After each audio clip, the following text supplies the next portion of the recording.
Hi, Sherry Joy Collier here. Thanks for joining me. I'm here in my little art studio and I wanted to come on and do a video today about creating the architecture you need, preparing your surroundings and your day so that you can create a new good habit.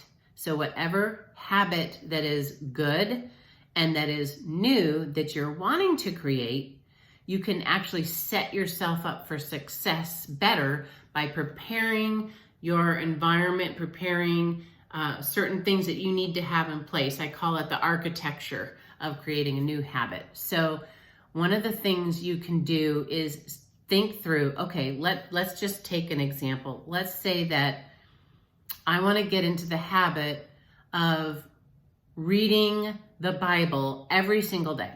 Like I know that habit is a good habit. I know it will do really awesome things for my mind and my emotions. So that's the habit I want to create.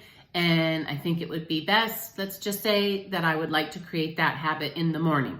Okay, so you got to think through the architecture that you'll need to have in place for that to be easily done. So you might have to think about what you're going to wear the next day and set it out the night before.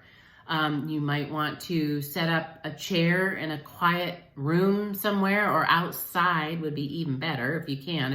If the weather's nice, set it outside and watch the sunrise come up while you read the Word of God and spend a little time in prayer.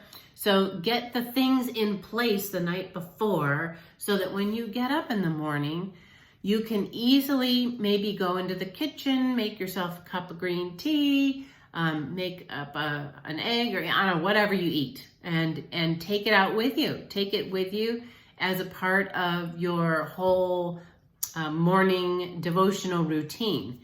And if you can really get that architecture in place and then start that and then keep that going, by the time you hit like day 14, it's going to be just kind of coming very easily. You know, it's not going to be the struggle that it might be at first.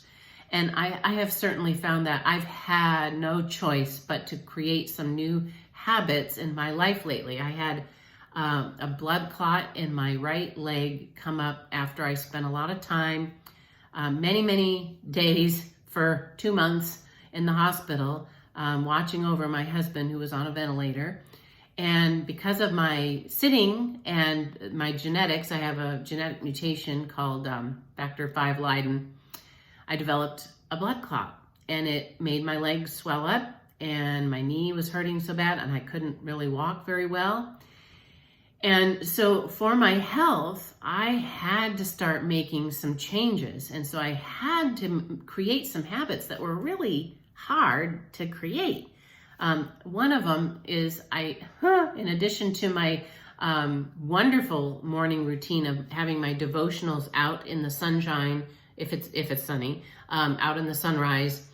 But I have my devotional in the morning. But in addition to that, I was creating a smoothie every morning that had a lot of phytonutrients in it and a lot of things in it that were just going to help give my body the nutrients that it needed to start to regenerate some of the muscle that had gone weak in my right leg and whatnot. So that was a really challenging smoothie to get in the habit of making because it required, I had to go to the grocery store ahead of time. I had to think through how many strawberries and blueberries and greens and bananas am I going to need to purchase to last the whole week. And then I would have to come home and I would have to, wash everything, freeze what I wanted to freeze, cut up what I wanted to cut up, and then get all my little powders and potions. I had just a plant-based protein powder, and I had a smoothie mix that I purchased from Dr. Pam Popper that had brewer's yeast, and it had vegetables, dried and ground up vegetables in the form of a powder, beets, spirulina, I don't know, whatever was in there, but I still drink it to this day. But let me tell you, that smoothie took a lot of work. But I was amazed, like the first 2 weeks of making that smoothie, it was a real challenge. But by week 3, it's just second nature now, completely second nature. So I really surprised myself at how hard it was at the beginning and how easy it is now. So I say that to really encourage you, if there is a new habit that you know is good for you and you really want to start it, sit down, write out, think through the architecture that has to be in place for it to make that habit easy, to make it more doable. And think through all the things that you'll need, the time you'll need, the place, whatever other ingredients are going to go into that new habit. And you can do it, especially if you call on Jesus to help you, and he will. If you ask Jesus to help you, he will help you.